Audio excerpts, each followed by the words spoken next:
वट सावित्री व्रत की कथा। भद्र देश के एक राजा थे जिनका नाम अश्वपति था। भद्र देश के राजा अश्वपति के कोई संतान न थी। उन्होंने संतान की प्राप्ति के लिए मंत्रोच्चारण के साथ प्रतिदिन 1,00,000 आहुतियाँ दी।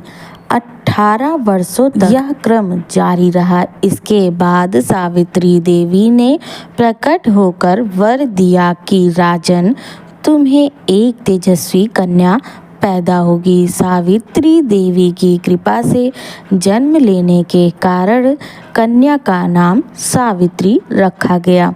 कन्या बड़ी होकर बेहद रूपवान हुई। योग्य वर न मिलने की वजह से सावित्री के पिता दुखी थे। उन्होंने कन्या को स्वयं वर तलाशने भेजा। सावित्री तपोवन में भटकने लगी। वहाँ साल्व देश के राजा धूमतसेन रहते थे। क्योंकि उनका राज्य किसी ने छीन लिया था, उनके पुत्र सत्यवान को देखकर सावित्री ने पति के रूप में उनका वरण किया। ऋषिराज नारद को जब यह बात पता चली तो वह राजा अश्वपति के पास पहुँचे और कहा कि हे राजन, यह क्या कर रहे हैं आप?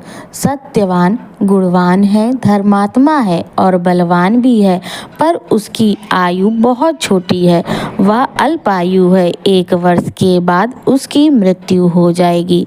ऋषिराज नारद की बात सुनकर राजा अश्वपति घोर चिंता में डूब गए। सावित्री ने उनसे कारण पूछा तो राजा ने कहा, पुत्री, तुमने जिस राजकुमार को अपने वर के रूप में चुना है वह अल्पायु है। तुम्हें किसी और को अपना जीवन साथी बनाना चाहिए।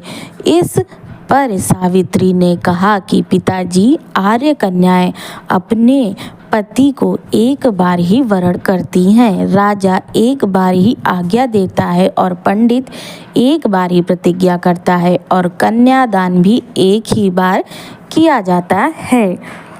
सावित्री हठ करने लगी और बोली, मैं सत्यवान से ही विवाह करूंगी। राजा अश्वपति ने सावित्री का विवाह सत्यवान से कर दिया। सावित्री अपने ससुराल पहुँचते ही सास ससुर की सेवा करने लगी।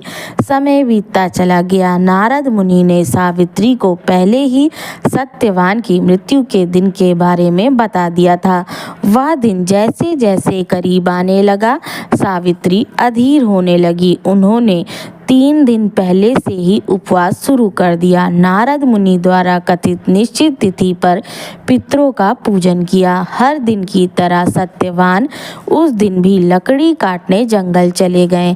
साथ में सावित्री भी गई। जंगल में पहुंचकर सत्यवान लकड़ी काटने के लिए एक पेड़ पर चढ़ गए। तभी उसके सिर में तेज दर्द होने लगी। दर्द से व्याकुल सत्यवान पेड़ से नीचे उतर गए। सावित्री अपना भविष्य समझ गई। सत्यवान के सिर को गोद में रखकर सावित्री सत्यवान का सिर सहलाने लगी।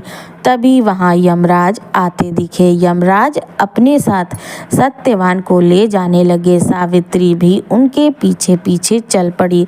यमराज ने सावित्री को समझाने की कोशिश की कि यह विधि का विधान है, लेकिन सावित्री नहीं मानी। सावित्री की निष्ठा और पति परायणता को देखकर यमराज ने सावित्री से कहा, हे देवी, तुम धन्य हो, तुम मुझसे कोई भी वरदान मांगो। सावित्री ने कहा, मेरे सास ससुर वनवासी और अंधे हैं, उन्हें आप दिव्य ज्योति प्रदान करें। यमराज ने कहा, ऐसा ही होगा, जाओ अब लौट जाओ। लेकिन सावित्री अपने पति सत्यवान के पीछे पीछे चलती रही। यमराज ने कहा, देवी, तुम वापस जाओ।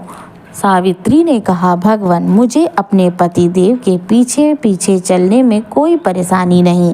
पति के पीछे चलना मेरा कर्तव्य है। यह सुनकर उन्होंने फिर से उसे एक और वर मांगने के लिए कहा। इस पर सावित्री ने 100 संतानों और सौभाग्य का वरदान मांगा। यमराज ने इसका वरदान भी सावित्री को दे दिया। सावित्री ने यमराज से कहा कि सावित्री बोली, हमारे ससुर का राज्य छिन गया है, उसे पुनः वापस दिला दें। यमराज ने सावित्री को यह वरदान भी दे दिया और कहा, अब तुम लौट जाओ। लेकिन सावित्री पीछे पीछे चलती रही। यमराज ने सावित्री को तीसरा वरदान मांगने को कहा। इस पर सावित्री ने 100 संतानों और सौभाग्य का वरदान मांगा। यमराज ने इसका वरदान भी सावित्री को दे दिया। सावित्री ने यमराज से कहा कि प्रभु, मैं एक पतिव्रता पत्नी हूँ और आपने मुझे पुत्रवती होने का आशीर्वाद दिया है। यह सुनकर यमराज को सत्यवान के प्राण छोड़ने पड़े। यमराज अंतर्ध्यान हो गए और सावित्री उसी वट वृक्ष के पास आ गई जहाँ उसके पति का मृत शरीर पड़ा था। सत्यवान जीवंत हो गया और दोनों खुशी खुशी अपने राज्य की ओर चल पड़े। दोनों जब घर पहुँचे तो देखा कि माता पिता को दिव्य ज्योति प्राप्त हो गई। इस प्रकार सावित्री सत्यवान चिरकाल तक राज्य सुख भोगते रहे। अतः पतिव्रता सावित्री के अनुरूप ही प्रथम अपने सास ससुर का उचित पूजन करने के साथ ही अन्य विधियों को प्रारंभ करें। वट सावित्री व्रत करने और इस कथा को सुनने से उपवासक के वैवाहिक जीवन या जीवन साथी की आयु पर किसी प्रकार का कोई संकट आया हो तो भी वह टल जाता है।